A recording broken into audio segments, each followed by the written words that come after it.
What's up YouTube? Today I want to have a look at the Lewitt LCT 440 Pure condenser microphone.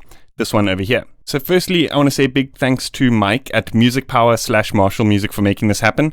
They sent me a couple of mics to demo for the purpose of this video, and I get to choose one that I think suits me the best, and I've chosen to go with this one for a couple of reasons that I'm going to outline in this video. So I'm not getting the mic for free, however I am getting a slight discount on the mic that does kind of work out to about the same as what the kind of retail dollar value would be. For those who don't know, music retail in South Africa where I live is not a huge business, so sometimes the things work out a little bit more expensive than overseas and that kind of thing. So anyway, without blabbering on too much, let's get into the review of the Lewitt LCT 440 Pure condenser microphone.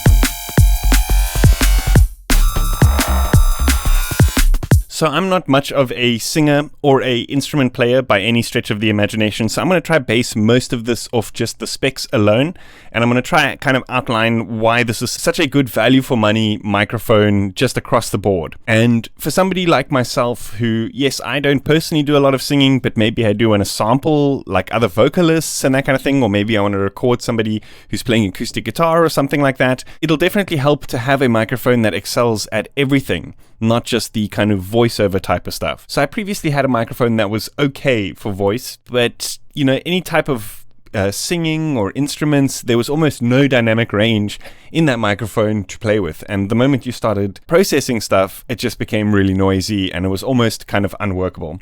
So that's basically the polar opposite to what I'm finding with the Lewitt microphone. The self-noise rating in the Lewitt LCT 440 Pure is almost half of anything else within its close sort of price range, with a dynamic range of 133 dBA, which is insanely good. But if you have a look at the frequency response graph, it's got an incredibly even balance across the board, particularly in the lower end.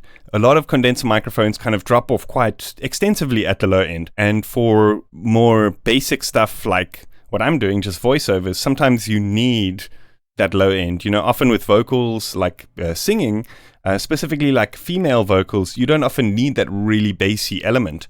So often that gets like EQ'd out anyway, so you know, you don't really hear that.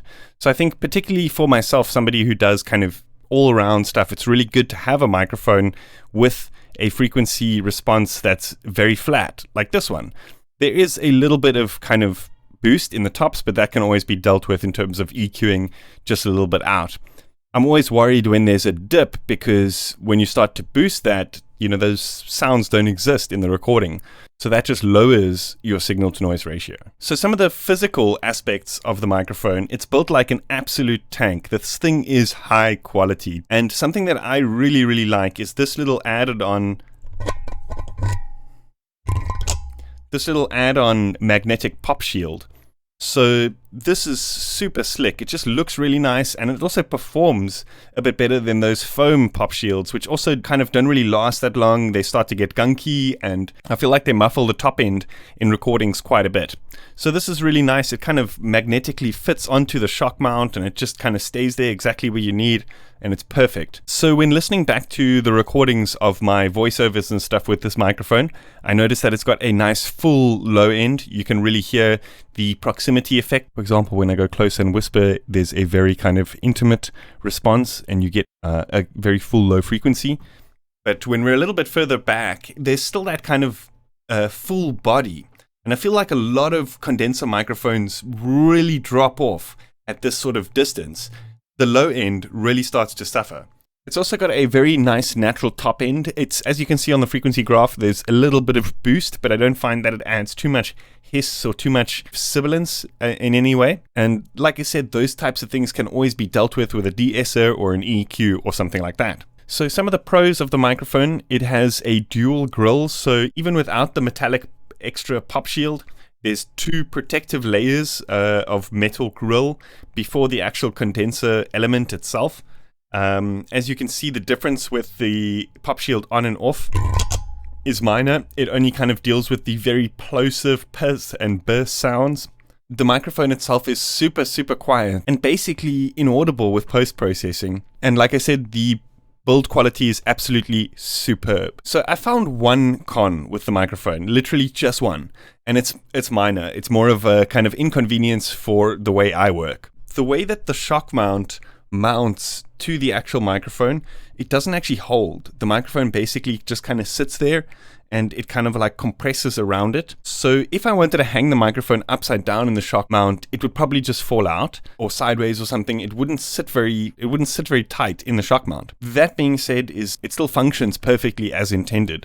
So I guess that's more of a minor inconvenience for myself, but it's pretty much the only con I could think of. So now what I'll do is I'll edit in a couple of comparisons with this microphone. I've also got the Lewitt LCT 240, which is the one step down from here.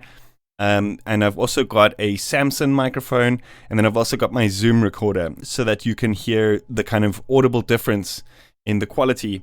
And I think like for the minor difference in price that you pay for these things, it was a no-brainer for me to go for this one, but hopefully you guys can hear that difference as well. The quick brown fox jumped over the lazy dog. The quick brown fox jumped over the lazy dog. The quick brown fox jumped over the dog. Quick brown fox jumped over the lazy. The quick brown fox jumped over the lazy dog. The quick brown fox jumped over the lazy dog. The quick brown fox jumped over the lazy dog. The quick brown fox jumped over the lazy dog. The quick brown fox jumped over the lazy dog. The quick brown fox jumped over the lazy dog. The quick brown fox jumped over the lazy dog. The quick brown fox jumped over the The quick brown fox jumped over the lazy dog. The quick brown fox jumped over the lazy dog. The quick brown fox jumped over the lazy dog. The quick brown fox jumped over the lazy dog. Quick brown fox jumped over the lazy dog. The quick brown fox jumped over the lazy dog. The quick brown fox jumped over the lazy dog. The quick brown fox jumped over the lazy dog. The quick brown fox jumped over the lazy dog. What's up, YouTube? What's up, YouTube? What's up, YouTube? What's up, YouTube? Awesome, that's about it for today. I hope you guys enjoyed that. Let me know what you think in the comments. If you like these kind of quick hardware review type of things, let me know. Hope you guys enjoyed that. Let me know what you think in the comments. As always, if you haven't yet, please consider subscribing to my channel and hitting that like button. See you guys next time. Cheers.